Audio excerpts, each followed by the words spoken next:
What's up, everyone, and welcome to the Renewable Energy Smart Pod. I'm your host, Sean McMahon, and we've got a show today that will put you ahead of the curve on some of the key conversations taking place these days in the renewables sector. Numerous companies are striving to match their energy consumption on a daily, intraday, or even hourly basis with renewable energy sources. It's an ambitious goal, and I'm going to be joined in a minute by Matt Wytock and David Miller from Gridmatic. Their team leverages artificial intelligence to make that energy matching a reality. Oh, and speaking of AI, the rise of ChatGPT and other generative AI solutions has propelled the technology to the top of the headlines. Not a day goes by when we don't hear about some company using AI in some new way, or see stories about how many jobs AI is going to make obsolete. But you know what we don't hear much about? How much energy it takes to power the computers that are cranking through all those AI algorithms. In fact, this story arc is eerily similar to cryptocurrency. Crypto had been on the scene for a while before people started asking some hard questions about how much energy all those crypto mining computers were pulling from the grid. Well, guess what? AI is no different.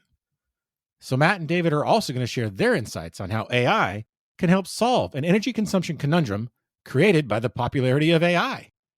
So yeah, energy matching and AI's own energy footprint are a couple of topics that are going to be around for a while. So I hope you enjoy learning more about them today with the team from Gridmatic.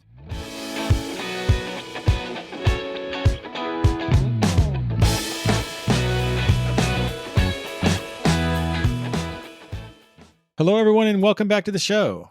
I'm joined today by part of the brain trust from Gridmatic. First up is Matt Wytock, the founder and CEO. Matt, how are you doing?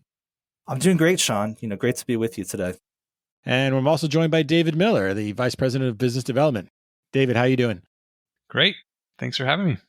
All right. Well, I want to start talking a little bit about, what your firm does. A lot of our listeners might not be familiar with it. So why don't you kind of give us the basics? What does Gridmatic do and where are your segments of business? Gridmatic is a clean energy power marketer. We contract with wind, solar, battery storage assets to buy the power from them, and then we sell it to data centers and other clean energy buyers. How long have you been operating in this space? We were founded in 2017.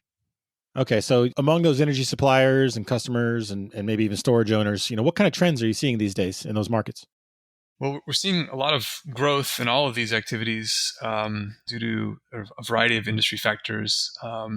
In particular, the Inflation Reduction Act has really charged forward a lot of the supply of renewable energy.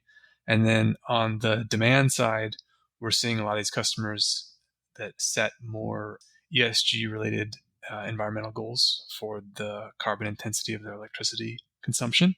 And so that's leading to higher demand as well. And when you add all that up together, you get a lot more clean energy, but simultaneously more risk in the marketplace due to the variability of that clean energy, which is a lot more volatile than the electricity grid has traditionally operated. How do your offerings work? How do they help your customers navigate that volatility? Sure. Yeah. Traditionally, the way that folks operate large power plants in the grid is a fairly manual process, right? So you have teams of people who are looking at weather forecasts, price forecasts, commodity forecasts, deciding how they're going to schedule their power plant, deciding how they're going to buy electricity to serve their customers. And so what we've done and what we're working on is really trying to automate that entire process. And to do that, what you need to do is basically forecast what's happening with the weather, what's happening with demand, what's happening at kind of a fundamental level on the grid, and then connect that to end-to-end automated decision-making with optimization and risk management.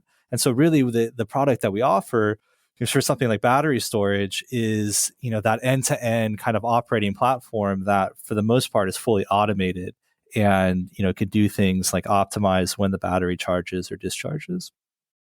So we're hearing a lot about negative headlines, I should say, about artificial intelligence. So it sounds like this is AI actually doing some good. Is that what you're trying to tell me? Yeah. I mean, I think, AI really has a fundamental role to play in solving the balancing problem on the grid. And, I think the traditional ways of burning fuels to meet demand just, is a paradigm that doesn't exist in the future, where most of the supply is going to be coming from wind and from solar. And, we really need better ways and more sophisticated mechanisms for managing how we use electricity and managing how we balance the grid. And that's really where AI can help. So obviously we're hearing trends about companies that are trying to match their energy usage daily or intradaily or even hourly. So is that one of the things that your platform offers, and how does that work?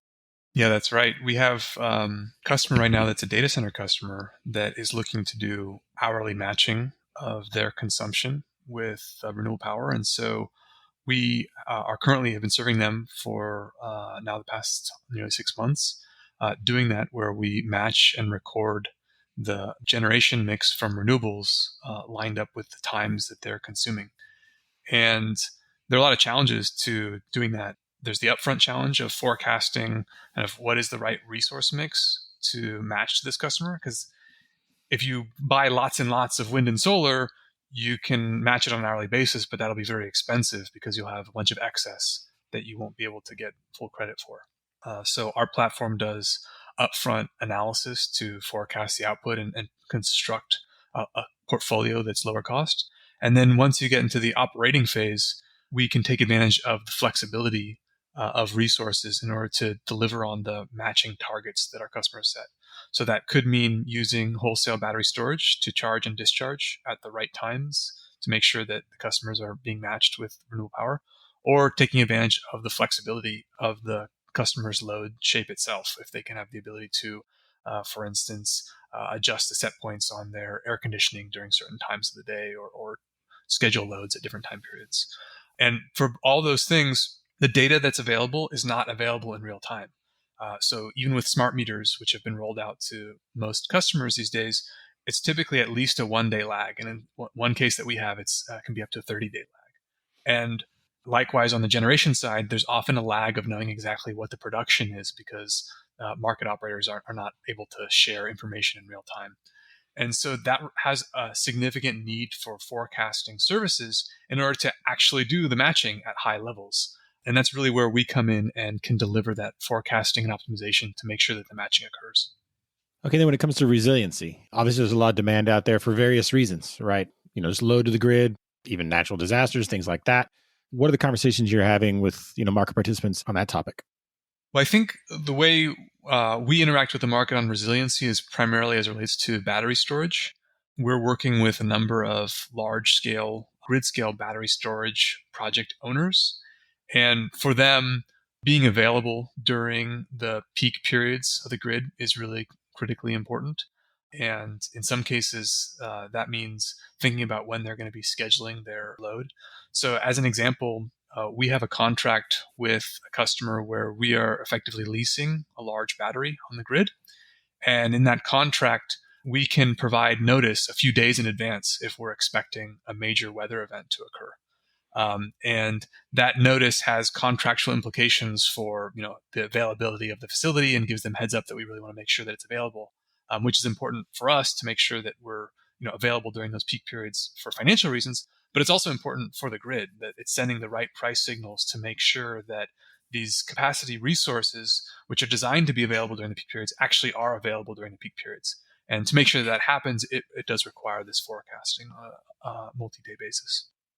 Okay, now obviously you mentioned your platform has kind of AI underpinnings, and we're hearing a lot about AI in the news. I mean, I was joking earlier, but it's definitely a hot topic. And one of the notes I was seeing is that all these server farms or whatever computer farms that everyone's building out, those are going to kind of be the new crypto, right? A few years ago, we all focused on how crypto was straining the grid and hogging up all this energy. Are we in a place where that AI arms race, if you will become a pretty massive burden on the grid?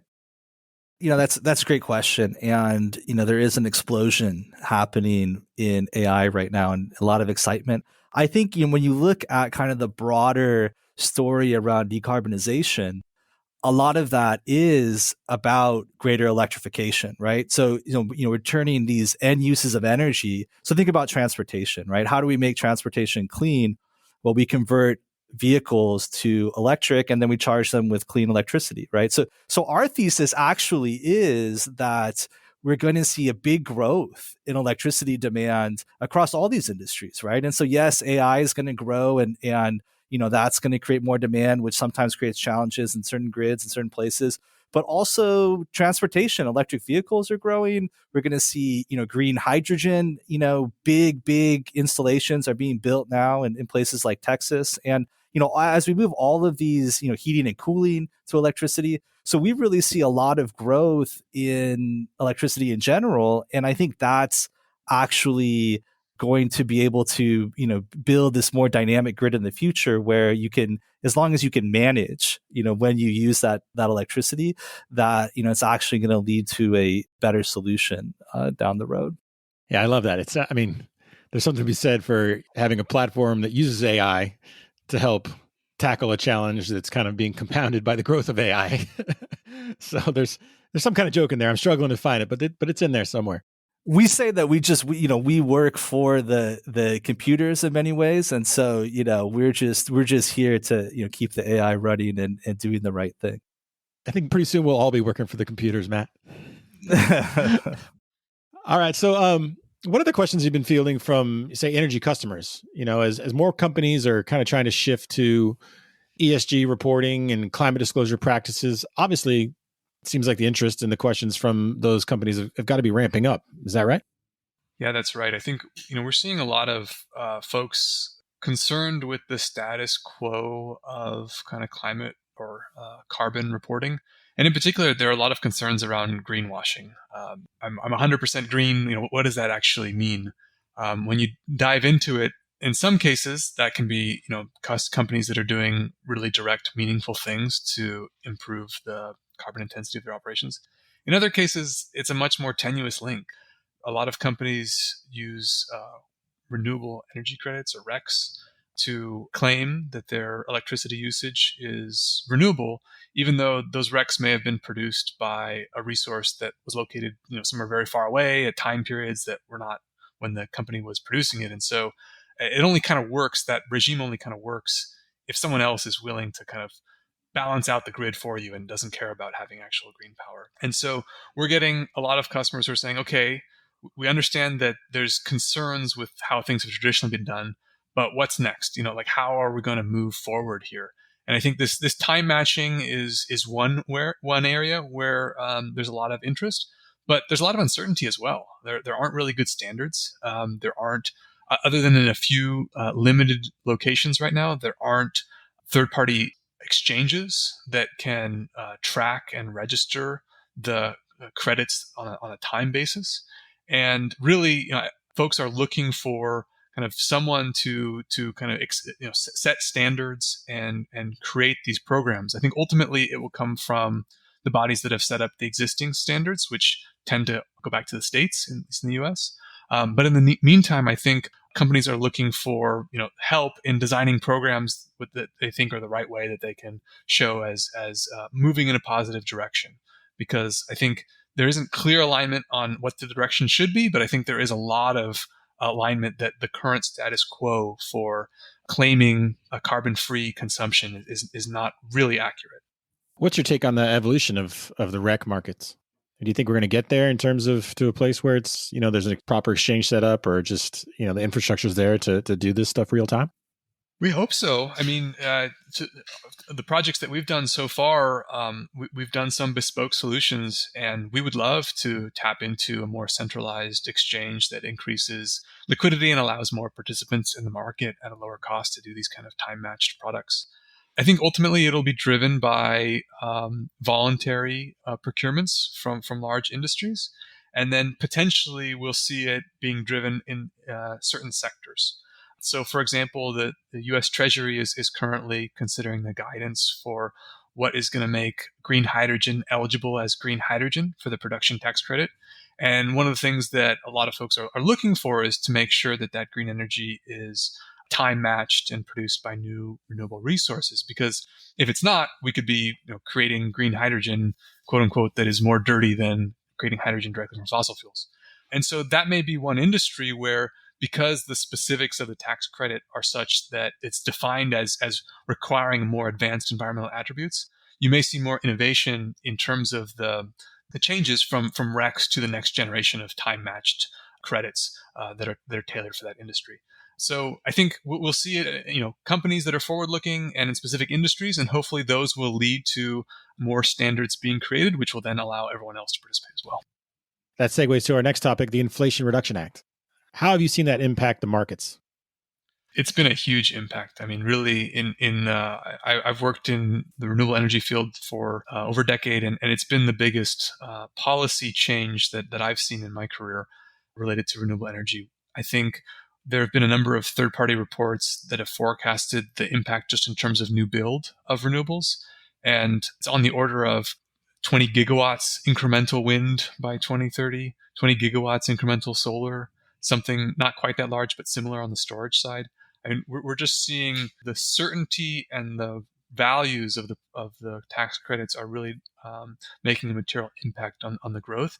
And it's as a result, it's really pushing the pressure in the development of these projects to new places. So whereas before, it may have been hard on a number of projects to make the economics work, just based on equipment costs and the value in the market. Now with the tax credit, the economics look good, but the projects can't get built because there are other constraints, like the interconnection queues are clogged or permitting is going too slowly. So it's really kind of changed the bottleneck in the overall system, which has been, fundamentally creates new challenges to deal with. Matt, what are your impressions of the Inflation Reduction Act and how it's kind of changing the conversation you have with clients or potential clients? Yeah, I mean, I think, as David said, kind of bringing forward that certainty around, what the revenue is going to be for things like storage, which are still quite difficult to plan for. So merchant battery storage, it's a difficult task to try to estimate how much revenue is that going to generate. So things like the Inflation Reduction Act help, people who want to build those projects really, get them over the line and get things built. And, I think that's really exciting, for us, because I think that creates a need for the types of solutions to then operate those battery storage projects and other new types of things. And so I think, in terms of moving forward the future, so to speak, I think that it's been very positive from our perspective. All right. And speaking of the future, I like to ask guests to give me bold predictions about their specific niche in the marketplace. So, Matt, why don't you go first? Do you have any bold predictions on how the marketplace for real-time renewables will look in, say, 5 years? Yeah, I mean, I think, the prediction that I will make is that when you look at the kind of actual orchestration of real-time energy and clean energy, so be that battery storage, be that EV charging, it's all going to be fully automated, right? And I think maybe that sounds obvious to us here, but I think it's actually quite bold in terms of the way the grid operates today. And so that's, it's not at all how gas plants operate, for example. It's not at all how the grid operator, works either. They have people looking at screens and making decisions. And so I think the next generation, EV fleets, battery storage, fully automated in 5 years. David, any predictions from you? My prediction is that the types of AI-based models that we are using as power marketers in the marketplace will be adopted by more market participants, including the grid operators. Today, most grid planning is done through optimal power flow-based models, which are physics-based models of the grid. They look at each individual device on the grid and try to look at how electrons will flow, and are used in that way to solve a least cost dispatch.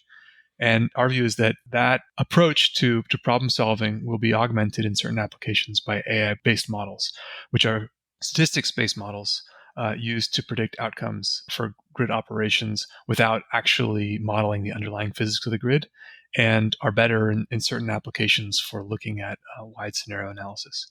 So my prediction is that grid operators will adopt AI-based models of the grid.